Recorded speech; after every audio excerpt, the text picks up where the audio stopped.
Hi everyone, welcome to our webinar today. We're excited to get started and we'll be doing so momentarily.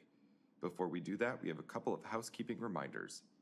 Today's webinar is titled Real-Time Application Monitoring with Amazon Kinesis and Amazon CloudWatch. Our presenter today is Alan McInnes, who is a solutions architect with AWS. Throughout the entirety of today's presentation, you'll notice that there's a Q&A pod on your screen. Please submit questions that you have for our presenter and moderators there so they can engage with you live while the questions come in. Additionally, we will have time at the end to address some of those questions live, so please stick around for that time. Today's webinar is being recorded, and over the next couple of days, by end of day next week, Monday, you will receive the on-demand links to the webinar deck as well as the webinar recording in the inbox at the email address that you registered for this webinar with. So make sure to keep an eye out for that. And if you're interested in finding that content earlier, you can always do so on YouTube and SlideShare by searching for the title of this webinar in either place. And while you're there, make sure to follow us on YouTube. Again, welcome to our webinar. It's titled Real-Time Application Monitoring with Amazon Kinesis and Amazon CloudWatch. Alan, welcome. The floor is now yours. Hello, everybody, and thank you for joining our webinar today. Today, we'll be talking about real-time application monitoring with Amazon Kinesis and Amazon CloudWatch. I'm Alan McInnes, and I'm a solutions architect at AWS. I primarily work with many customers working on our streaming data solutions, such as Amazon Kinesis, and I help a lot of customers do exactly what we're going to discuss today, which is monitoring their applications and monitoring their systems in near real time using a collection of services.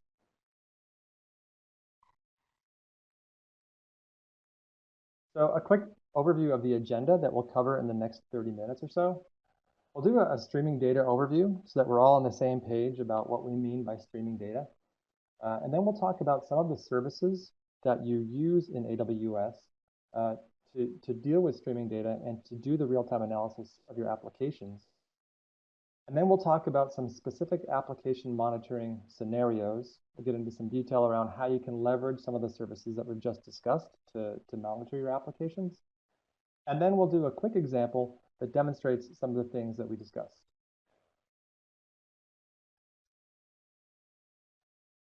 So streaming data overview. So most data is produced continuously. Now, this is nothing new. If we look back over the past several years, many applications were creating data in real time, but in general, we didn't typically use that data in a real-time fashion. Data would be created, maybe that's through our multi-tier applications, our websites. The data would get written to a database, and we would generally use some kind of a batch process to gain some insights into that data. Maybe every few hours we ran a job, maybe daily we ran a job to get some information about what happened in our systems that day. But the fact is that data was produced continuously. And even today, of course, it's being produced continuously, but it's being produced faster and faster as more and more mobile applications are created, more IoT sensors are implemented, things like metering and smart buildings, and of course, the traditional real-time data generators such as web clickstream and application logs. We're going to focus a little bit more on things like application logs today as it pertains to monitoring your applications. So we like to talk about the value of your data. When you think about data that's produced continuously, well, recent data is highly valuable. So what we mean by that is, if I can make a decision about something in my system, as soon as the data that tells me that I need to make that decision has been created, it's very valuable. I can make that decision in the next couple of minutes as soon as something happens, as opposed to having to wait until tonight's batch job to get some insights and make a decision about that data. So recent data is highly valuable if you can act upon it in time. Now, what about combining it with older data? That's even more valuable. So things like, how many of these types of events just occurred in the last few minutes? That's real-time data. Now, how does that compare to the same time frame yesterday?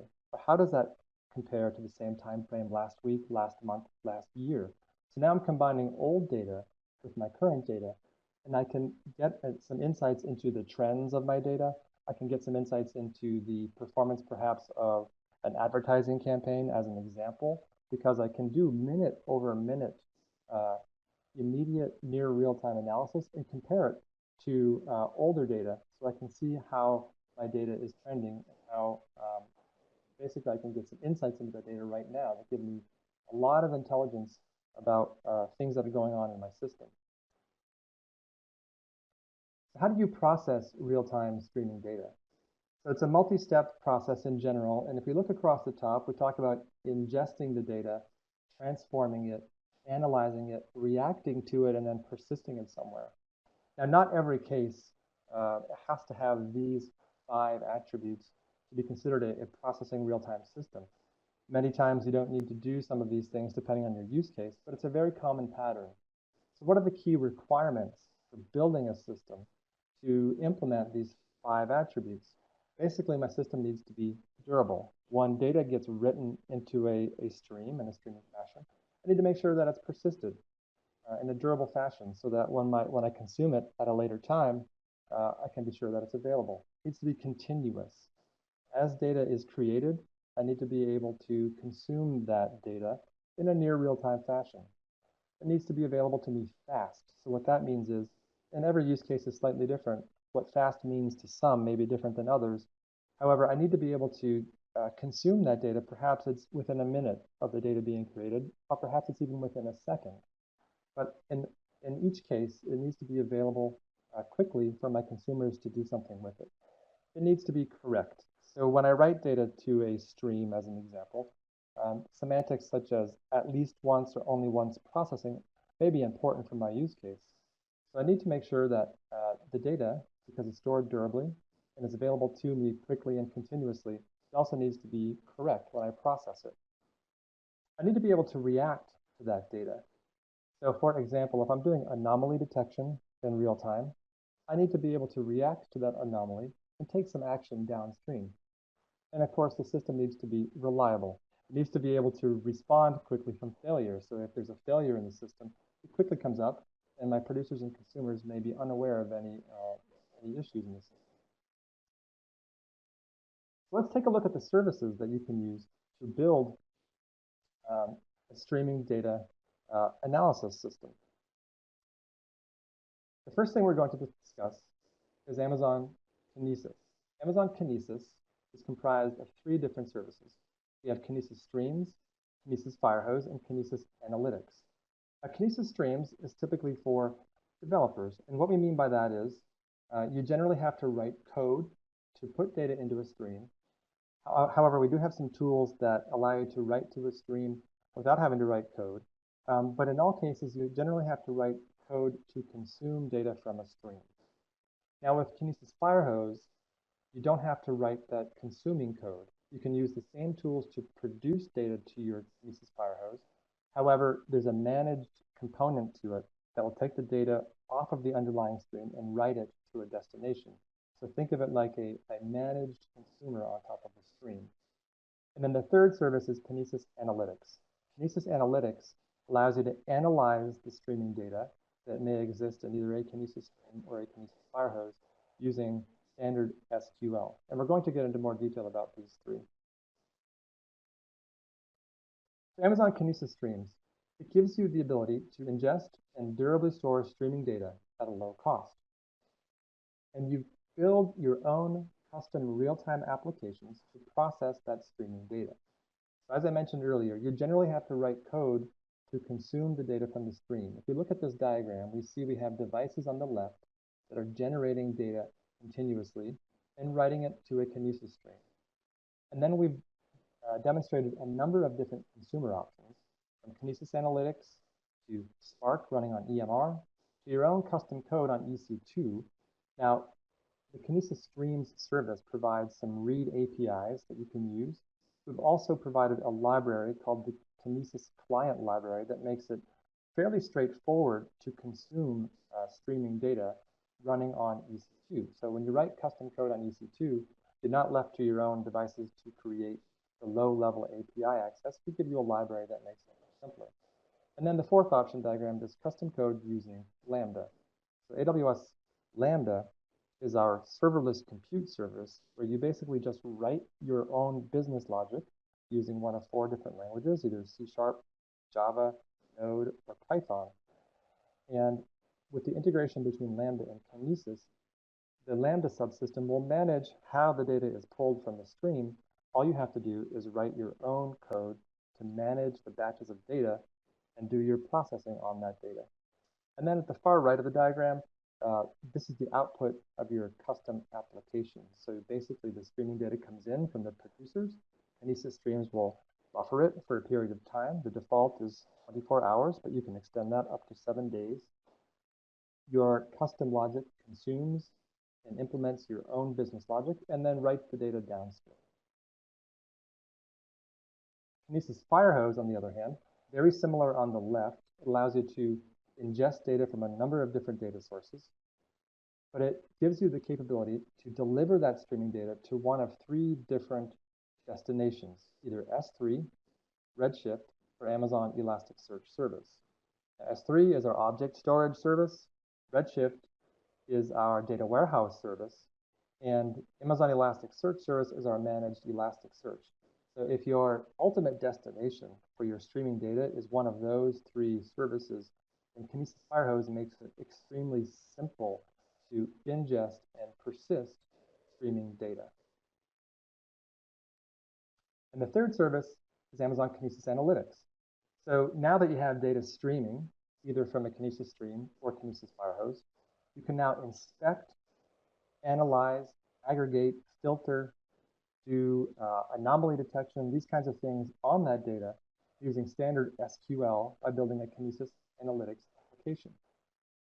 At the end of the application, when it's created this aggregation or found or created an anomaly score for the data, it outputs that data downstream, and you can build systems that can take actions on that data. And the last service that we'll discuss is Amazon CloudWatch. Now, many of you may be familiar with CloudWatch. If you have ever created an EC2 instance in the AWS console, and you see a tab for your instance with some monitoring information, that's essentially using Amazon CloudWatch. So for an EC2 instance, as an example, there's several metrics that are provided to you out of the box, things like the CPU utilization or the network I/O. And a number of other AWS services provide metrics that you can monitor using Amazon CloudWatch. You can also monitor custom application-specific metrics. And we're going to talk a little bit more about that in this webinar. But you have the ability to create a custom metric that you can send to CloudWatch for alerting and aggregation. The third one is monitoring and storing logs. And we're going to talk in more detail about that. But essentially, if you have log data being created by your application, you can forward that to Amazon CloudWatch logs, and you can have it persist those logs for you. You can also forward those logs to other services, and I'll talk more about that. You can also create alarms.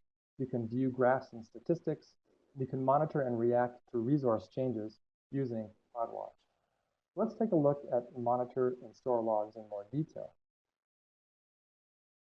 So CloudWatch Logs provides an agent, a software component that you can install on EC2 instances and monitor log files that your applications may be generating. So if you already have a system that's generating logs, you can create this, install this agent on your instances, configure it, and it will forward those log records to Amazon CloudWatch Logs, where it will be archived. Now, the nice thing also about CloudWatch Logs is that there are several other AWS services that natively integrate and forward log data to CloudWatch Logs. So the 3 that I've listed here, we have Route 53 DNS queries, which will forward a stream of DNS queries to CloudWatch Logs. And then the 2 we'll talk about in more detail are CloudTrail log events and VPC flow logs. So CloudWatch Logs subscriptions, I mentioned a moment ago that with CloudWatch Logs, you can forward the log events to other systems. The 2 systems that you can forward a near real-time feed of these log events are Kinesis and Lambda. So I'm not going to talk a lot on this webinar about forwarding log events to Lambda, so I'm going to focus specifically on forwarding them to Kinesis so you can do real-time analysis.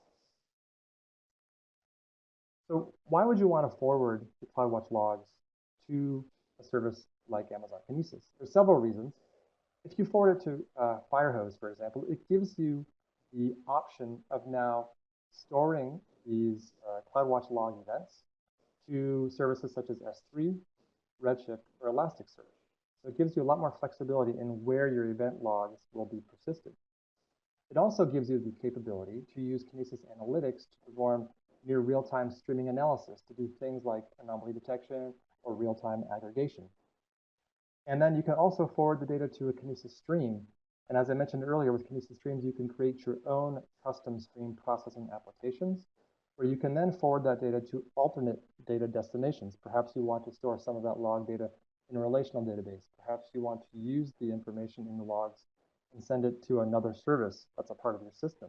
So you can do that with your own custom stream processing application. And of course, you can enrich the data that arrives. So if there's a property and you want to enhance an individual record with a custom application, you can reach out to a different data store and you can enhance and enrich the record that was sent to you from CloudWatch logs. So let's take a look at a few different application monitoring scenarios. The first one is monitoring application-specific metrics. So I mentioned earlier about CloudWatch logs, and I also talked about the ability to create custom metrics. So in this example, we have our application creating application logs being forwarded to CloudWatch logs, and I've created a subscription that forwards those logs to Kinesis streams, and I've created a Kinesis Analytics application that is doing some analysis on the streaming data. And so in this example, in my Kinesis Analytics application, I'm answering a couple of questions.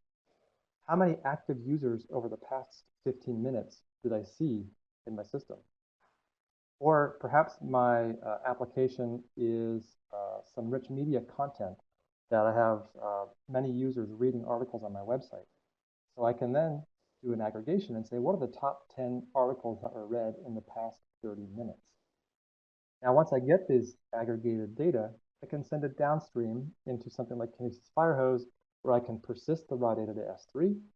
And I can also write that data, perhaps if I want to keep a list of the top 10 articles read in the past 30 minutes, in a storage system that's available to my business BI, business intelligence staff.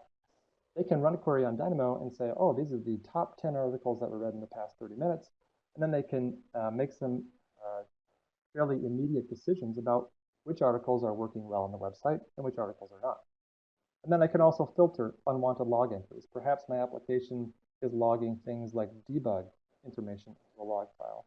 With my Kinesis Analytics application, if I don't want to persist those debug or trace log entries, I can filter them out and they won't persist downstream. And then one other point I will make, there's a lot of benefits to using CloudWatch logs. A lot of the benefits that I discussed, a lot of the features I discussed earlier with CloudWatch.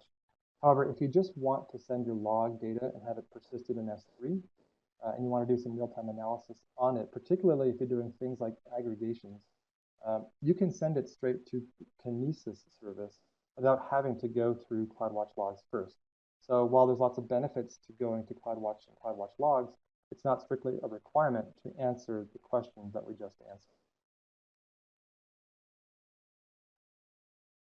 Let's talk about another example, which is monitoring access to your AWS resources. So what I mean by that is things like what are the service calls being made to the underlying infrastructure? So these aren't service calls in your application. In this case, I'm referring to service calls to the EC2 control plane, such as describe instances, or to S3, things like create bucket or get object. So these are infrastructure service calls. CloudTrail keeps a log of all of those API calls being made to your infrastructure. CloudTrail also can forward these events to CloudWatch logs, and you can do some real-time analysis on those things to get some insights into the access patterns across all of your AWS resources. So as an example here, we've got CloudTrail forwarding to CloudWatch logs. So it's a very similar architecture to the previous slide, However, I'm answering a different set of questions for the specific use case. What are the top 20 API calls over a 1-minute window? What service is getting called the most? And what IAM user is making the most calls? So if I'm a systems administrator in my organization, I can use something like this to get some good insights into what's happening across the AWS resources that I've created. And then another example is monitoring network activity. So VPC flow logs, if you're not familiar with flow logs, if you enable flow logs, what it will create are records for all of the TCP traffic across your either across VPC to VPCs, across subnets within the same VPC, or even across ENIs, elastic network interfaces within the same subnet.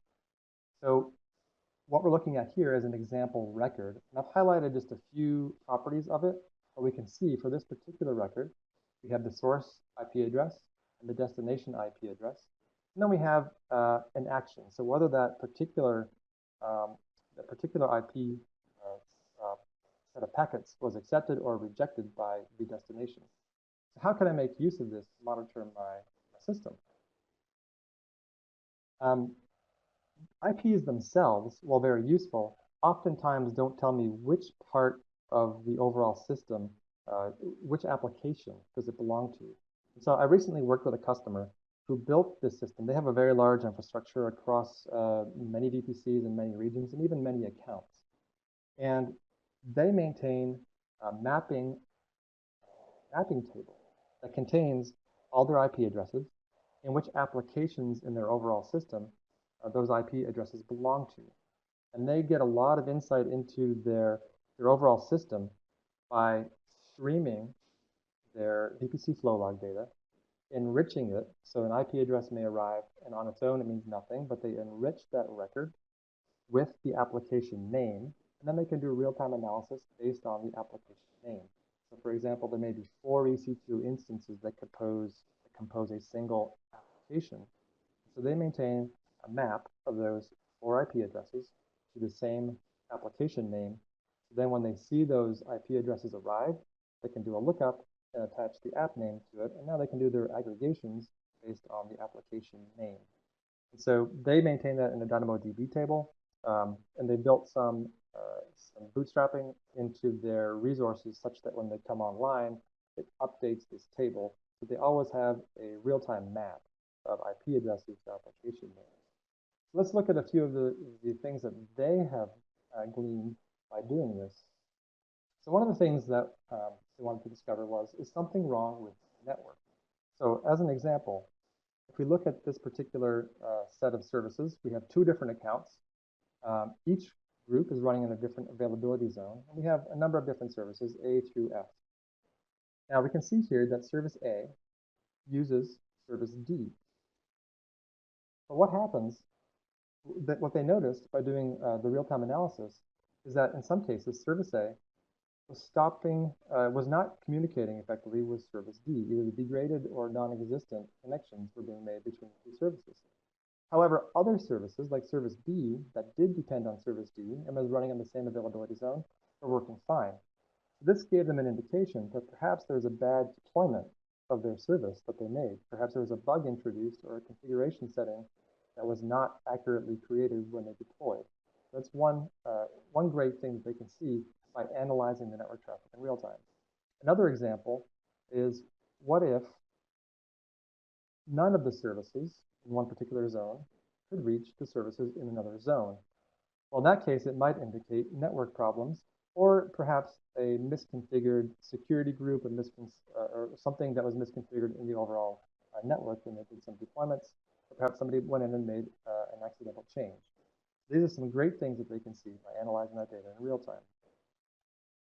And then a third thing that they have been able to determine by analyzing this network traffic in real time are the dependencies between services. So in this example, we're looking at what are the expected outbound dependencies for my service. And in this one, this is based on some analysis of the code and based on perhaps some older architectural diagrams that were created when service A was first developed.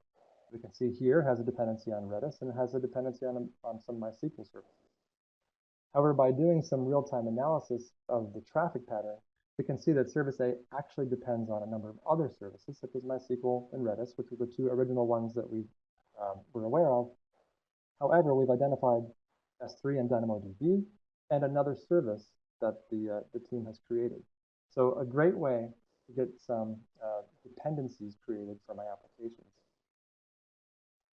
So let's now jump into a very short demo that highlights a few of these things that I just discussed.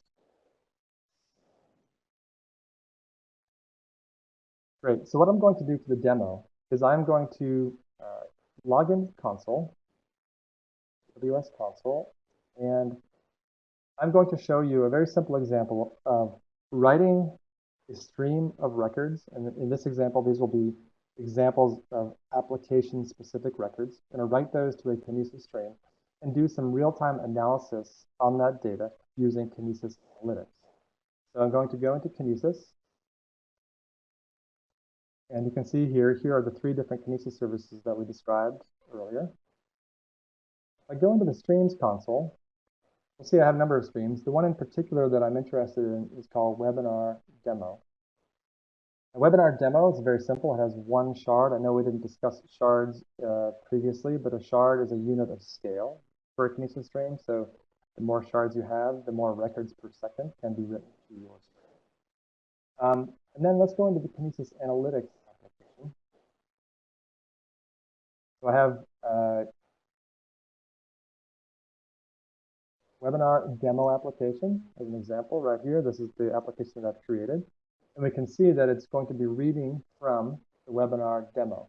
Now, in this example, I'm not going to be creating log records and forward them to CloudWatch logs. I'm going to create records and send them directly to my webinar demo ingestion stream. And how I'm going to do that is I'm going to use an open source tool that we've created called the Amazon Kinesis Data Generator. Like I said, this is open source. It's in GitHub. You're free to download and clone the code. But we also use GitHub's hosting, so you can use the application as is without having to do any additional deployment. I'm going to sign in. The region that I'm using is Northern Virginia, so that's US East 1. So we'll choose US East 1 in the data generator. And then we'll find the Kinesis stream to which I want to send the data, and that's webinar demo. And then the number of records per second that I would like to send, I'll leave it to the default of 100, but you can adjust this to a value that's appropriate for your use case. And this is for testing, as I mentioned. This is a great way to get started with Amazon Kinesis. And we can see here, I have a template, so it doesn't look like much in the text area. However, if I click on test template, you'll see here are the individual records that it will create. So I'm going to be sending some very simple JSON records, a user ID, an action that the user has taken, and then some additional information about that event. So whether it was information, whether it was an error, or a debug message. And so you can configure this using the data generator. There's lots of instructions on how to create your own templates in the help section. So I'm going to start sending data now. So now the data generator is sending 100 records per second to my Kinesis stream. So I'll come back to Kinesis Analytics now, and let's go take a look at the SQL and some of the results. I'll leave it here for a moment. Now we can see this is the source data. So what we're looking at now is Kinesis Analytics reading data from the Kinesis streams that I'm sending the data to. And we can see there's a number of properties that are created here by Kinesis Analytics, but the three that are of interest, the functional attributes that I'm sending are user ID, action, and event type. So you can see here's a sample of the records that it's receiving on the screen. And then let's look at the SQL. It's very simple. So far, I haven't shown the results of the analytics. This is the input. Let's look at the SQL, and then we'll take a look at the output. So essentially, as you can see, the SQL is very straightforward. There's only a few additional keywords that we've created for using streams. We have the stream keyword and the pump keyword. Essentially, though, the part of this SQL that we want to look at is we're using a function called top K items tumbling, and that's going to do a count. So the attributes that we're going to count the user ID, And we're going to find out which users, what are the top 5 users who are taking actions. In other words, back here to my data, I'm sending actions, right? I'm sending login, modify account, create account. And what we're going to do is find out which users are taking the most actions. We're going to find out who are the top 5 over a 10-second window. Okay? So now we'll go to the real-time analysis, and we can see it's already outputting this data. So every 10 seconds, because I'm using a 10-second tumbling window, I'm getting a count. And these are the user IDs that are being created by the data generator. And I'm doing a count using the top K items tumbling function to tell me what are the counts for each user. And I can see here that I've got IE8, 287, and all the way down to that at the end of that 10-second window. And every 10 seconds, there'll be an additional output with the aggregate from that 10-second period. It's a very simple and very straightforward example of how to do a real-time analysis of my streaming data, or an example of an application-specific log being created by my application. So a lot of the things that we had discussed, we've created some additional resources for you. For example, the Kinesis data generator, we have a link here to it so you can start sending your own test data. And we have a number of blog posts that talk about the items that I've discussed in more detail.